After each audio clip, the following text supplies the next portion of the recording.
Hello and welcome to another edition of Foreign Dispatches, the program that takes you around the world in 25 minutes. I'm Layo Olarinde. On the program this week,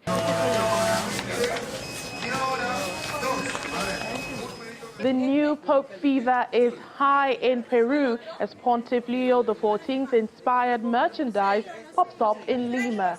Plus, as white South Africans relocate to the U.S. as refugees, we dive into Clairefontaine Town, an Afrikaner-only settlement in South Africa. As Pope Leo XIV settles into his new role as leader of the Catholic Church in his naturalized country, Peru, market goods and merchandise inspired by the pontiff are popping up in Lima, the capital. Habemus Papam.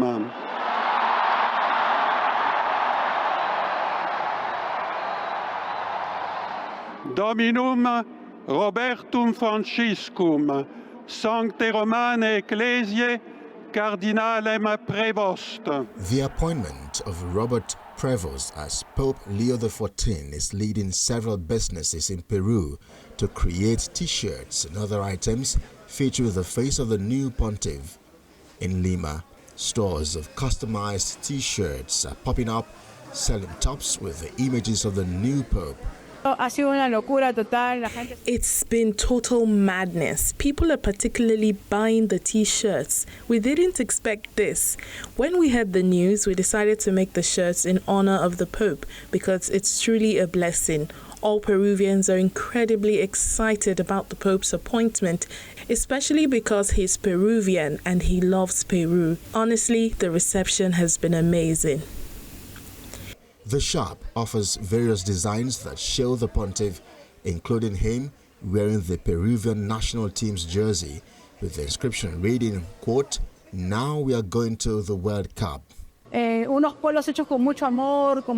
We have cartoon Pope shirts for kids, Pope cartoons at Vatican, Machu Picchu themed cartoons. We've also got shirts with Pope memes.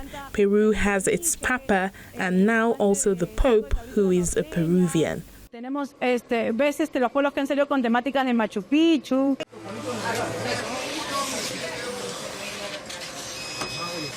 Tiene que cuidar.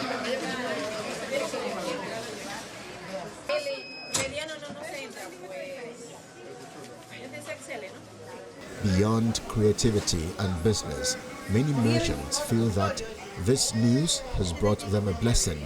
I hope the Pope sees the news and knows that here in Peru he's a beloved Pope. Look, he's becoming a trend, and if he comes to Peru, I'll personally bring him his shirts with lots of love, care and respect. Customers speak of the excitement of owning merchandise associated with the new Pope.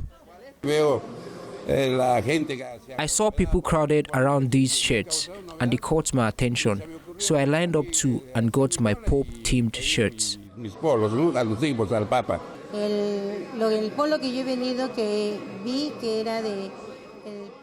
The shirts I came to buy had the US flag on one side and the Peruvian flag on the other.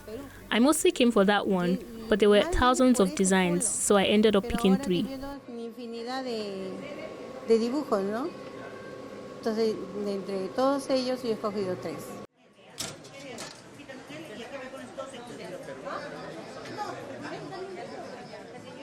Pope Leo XIV was elected on the second day of conclave after 2 votes which saw no candidates selected.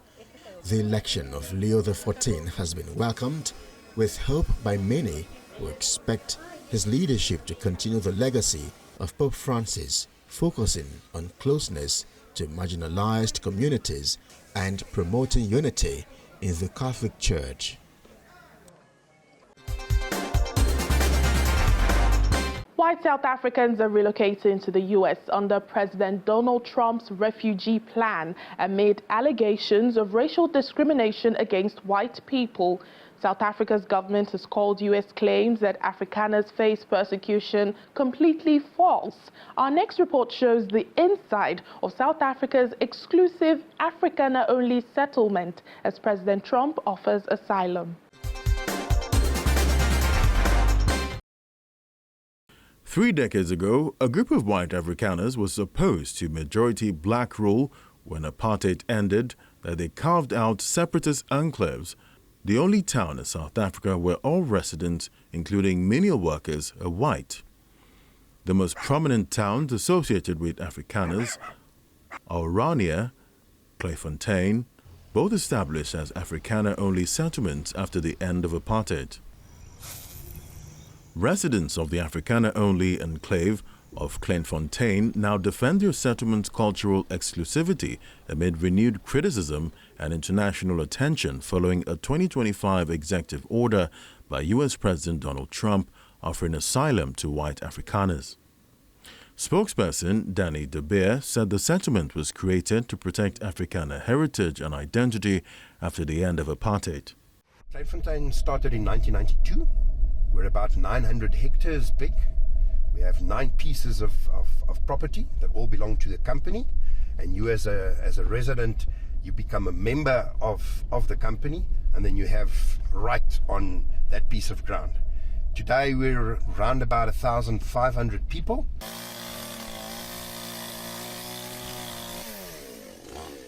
So it's almost like we are being singled out and we are being punished for being Afrikaners and for protecting our heritage and our culture. Critics say Clairefontaine's policies mirror segregationist practices from the apartheid era, which ended in 1994. Under apartheid, the white minority government implemented laws that excluded the black majority from land ownership, political participation, and economic opportunities. The community has faced legal and political pressure over the years, but maintains that its model is legal under South African law. After 30 years of democracy, Board chairperson Rian Genus said the community evaluates all potential residents based on their alignment with Afrikaner cultural principles. So if a black family were to want to live here, we would look at that family as a whole. Remember, they need to comply to the basic principles of the Afrikaner culture. We're not so much worried about the black family as we are about Afrikaner culture. And if they do not comply with that, there is no chance that they will be invited to come and live here. President Trump's executive order in February 2025 cited alleged violence against white farmers and South Africa's land expropriation policies as grounds for offering Afrikaners refuge status in the United States. However, South African authorities have repeatedly disputed allegations of persecution and discrimination against the white minority group. The bit where Trump recognizes that the Afrikaner is under threat, I love it. I absolutely love it. Will I immigrate? No. I'm happy. I want to die in the country where I was born. Yes, there are some people, I have friends that are on the list, that will immigrate, that will take Trump up on his offer. But the bit of Trump that I admire is the fact that he had the guts to stand up and say, hang on, Afrikaners are being murdered on farms. It's true. It's not a myth. So racism is absolutely terrible. I am completely against it, and I think the majority of people in Clairefontaine should be against it. If they are, then I don't think they are welcome, honestly. It's not what we stand for, it's not what the Afrikaner stands for, it's not part of our culture. I think there's a big difference between racism and nationalism. So you shouldn't confuse putting others down with being proud of who you are. And I think that's very important. So I can be proud to be an Afrikaner. I can live in Clairefontaine without saying the most terrible, downbreaking, off-putting stuff to others. Unfortunately, we are an Afrikaner cultural community and we give work to our own people. So if you're not an Afrikaner, if you're not part of our cultural community, then we won't be able to give you a job, because we believe in giving our own people work. Despite public criticism, the community does not plan to revise its policies. Currently, there are no plans to revise our policy, despite the pressure that we're experiencing. We feel that we are justified and within the law as it currently stands to do what we do here.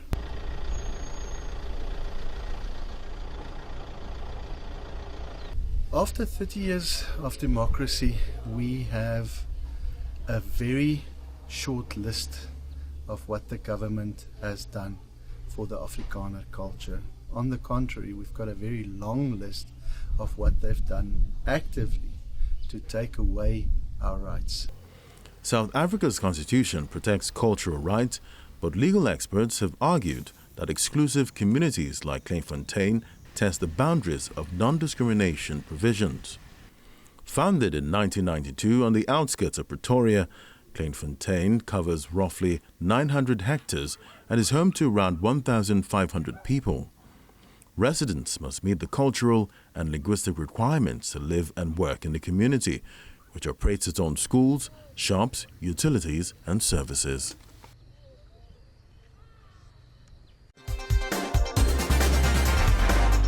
Over in the UAE, more than 350 African artworks are on display at the Louvre, Abu Dhabi, as part of the Kings and Queens of Africa Forms and Figures of Power exhibition. Celebrating Africa's rich history, creativity and cultural legacy from the 11th to the 21st centuries, the first of its kind exhibition in the UAE and the region is dedicated to African art, exploring leadership across more than 20 African kingdoms. For the first time in the Middle East, Kings and Queens of Africa, an art exhibition spotlighting revered power brokers in African history, is staged at the Louvre, Abu Dhabi, the region's leading museum. Unlike many other Africa-inspired exhibitions which highlight colonization, curators of this showcase say their focus is on telling a different story. Mostly around the world, people know about slave trade and colonialism, and they are not aware of this great history of major power figures. So really the idea of this exhibition is to present this other history of the African continent through historical objects, of course. We have 359 artifacts in the exhibition, but also with contemporary arts to express the idea that this power history doesn't only belong to the past. From golden artifacts, iconic pieces from across the continent, to contemporary creations, the exhibition goes beyond the history of Africa and follows the influence of these figures of power into present-day realities. US-based visual artist Ayanna Jackson's contributions to the exhibition are part of a series titled Take Me to the Water. She highlights the connection of African Americans and Afro-descendants around the world to the legends of the past. As a descendant of the transatlantic slave trade who has experienced a disconnect, a very real disconnect geographically, but also spiritually. And then on the continent, you also experience, in some cases, a spiritual disconnect from these stories and these worlds and these kings and queens and these gods and goddesses. From present to future generations, the event also explores history's influence in pop culture, highlighting their transformation from traditional art into new forms of expression, such as games. It's also really interesting because when we were working around the pop culture room, we discovered that a lot of African designers, creators, writers use this history of power, this figure of power, to address questions as identity, empowerment, pride, and to reconnect with a new generation and to tell them this history they doesn't know, they doesn't learn it in school. Kings and Queens of Africa, Forms and Figures of Power is on display at the Louvre until May 25th. From Abu Dhabi in the United Arab Emirates, Maya Wadigoki for Channels Television.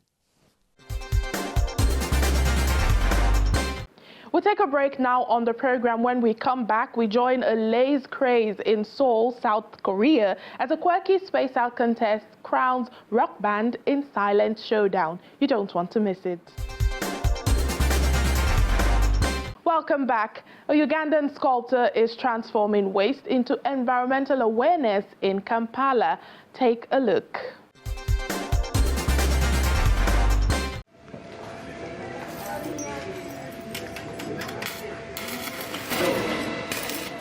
In Kampala, Ugandan artist and environmental advocate Regan Kandole is transforming plastic waste and scrap metal into public artworks, using his craft to promote environmental awareness and responsible waste disposal.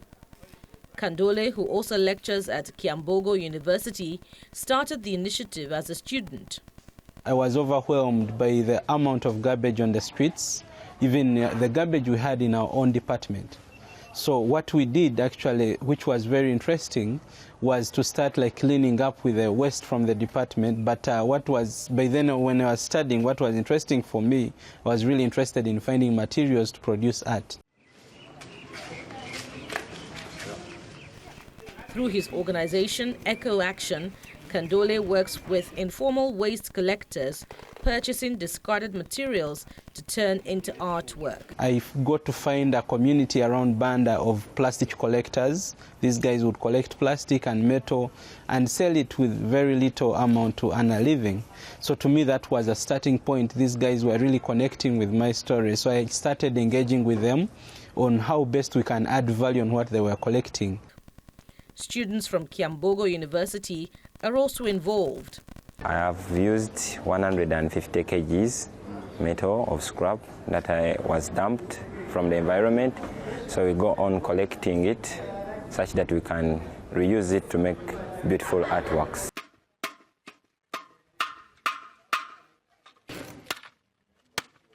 Another student, Anye Emmanuel, describes the scale of his work. Another student, Anye Emmanuel, describes the scale of his work. I used about 5 sacks of plastics to make the sculpture that is behind me, because when you look at the context of 5 sacks and all of them are bottles and they're in the community, so there's a way they tend to endanger the environment. Like we have living organisms, we have all these are part of our environment. So I had to take these things people were calling waste from the environment and had to recycle it to make it something meaningful. The initiative is also providing economic opportunities for waste collectors. Hanifa Namubiru, a plastic collector, explains. We use these bottles to make a lot of things. We use the bottle tops for making doormats or table mats. We also collect these bottles and find people to buy them, and we get money to look after our families.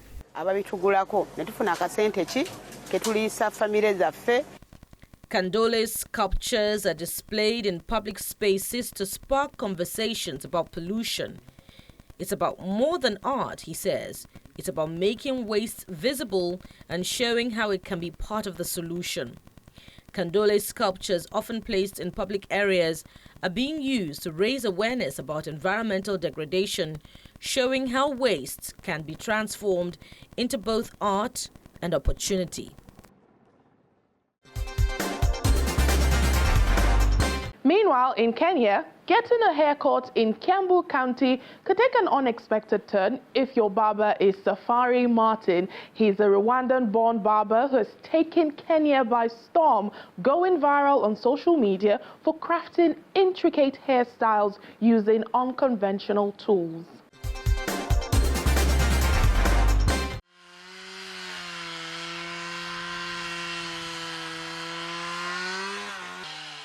Safari Martin, a talented Rwandan-born barber, has taken Kenya by storm, going viral for crafting intricate hairstyles using unconventional tools.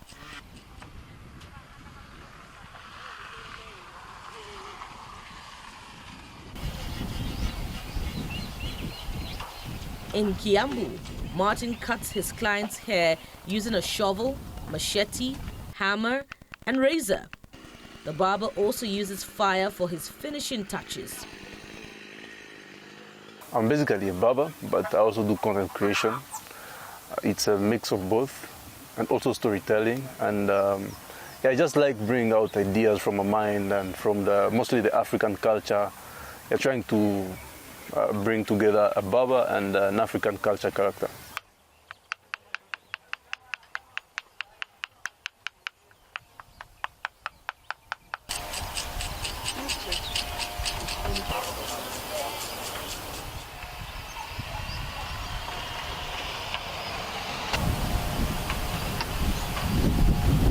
Yeah, looking at rich African culture, of course, that's where the motivation came from. And I was already a barber, and I wanted to do something related, become a content creator in something that is related to what I am already doing. So that's where the inspiration of using the tools that we have already in the village, trying to bring out how, like just trying to bring out a picture of what it could be if there was like an African village barber. Despite the risk of using such sharp tools, Lenny Mawazo, one of Martin's clients, explained that he favors this method as traditional clippers irritate his skin. I prefer using the spades and tools because after using the machines, I have bad rashes and deep cuts, but the shovels are the best.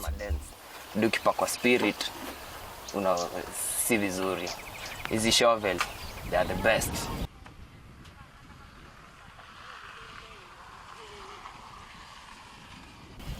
According to local media, the 25-year-old barber charges between 5,000 to 8,000 Kenyan shillings.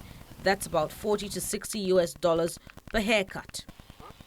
The hair artist has reportedly gathered over 2 million followers across his social media pages, where he showcases his unique tools and techniques.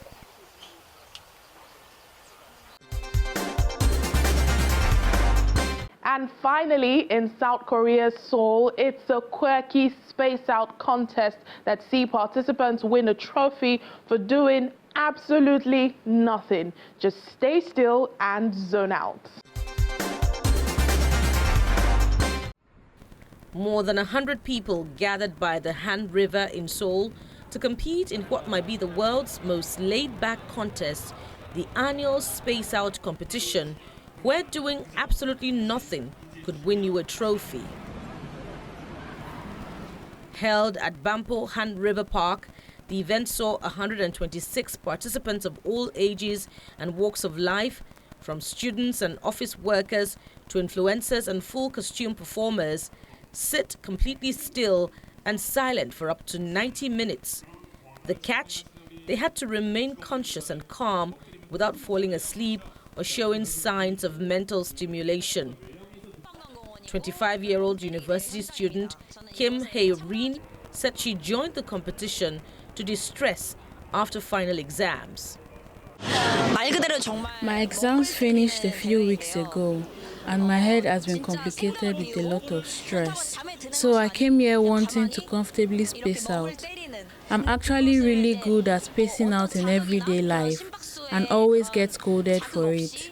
So I came here to space out, to hear my heart content without being scolded. Participants were monitored from heart rate stability, and winners were chosen based on both biometric results and audience votes. Some competitors went the extra mile to stand out, or rather sit out, in costume, including a man dressed as an alpaca and a family in traditional Korean hanbok. It's harder than it looks. It's a brain detox session that challenges people to do nothing, truly nothing, in a world full of noise. It's like meditation, but with a timer and an audience.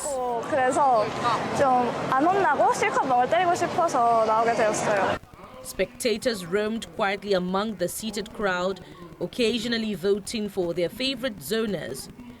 One participant dressed as a rocker held his pose with such stoic commitment that it helped his group, folk rock band Pogo Attack, claim the grand prize. Their silent focus was broken only by their ecstatic roar when their win was announced. First launched in 2014, the Han River Space Out competition was conceived as an antidote to Seoul's high-pressure work culture. It has since grown into a beloved annual tradition, celebrating the power of stillness in an overstimulated world. And that's the program for today. Remember, our top stories are never far away. You can catch them on channelstv.com. Thank you for watching the program. I'm Layo Olarinde. Bye for now.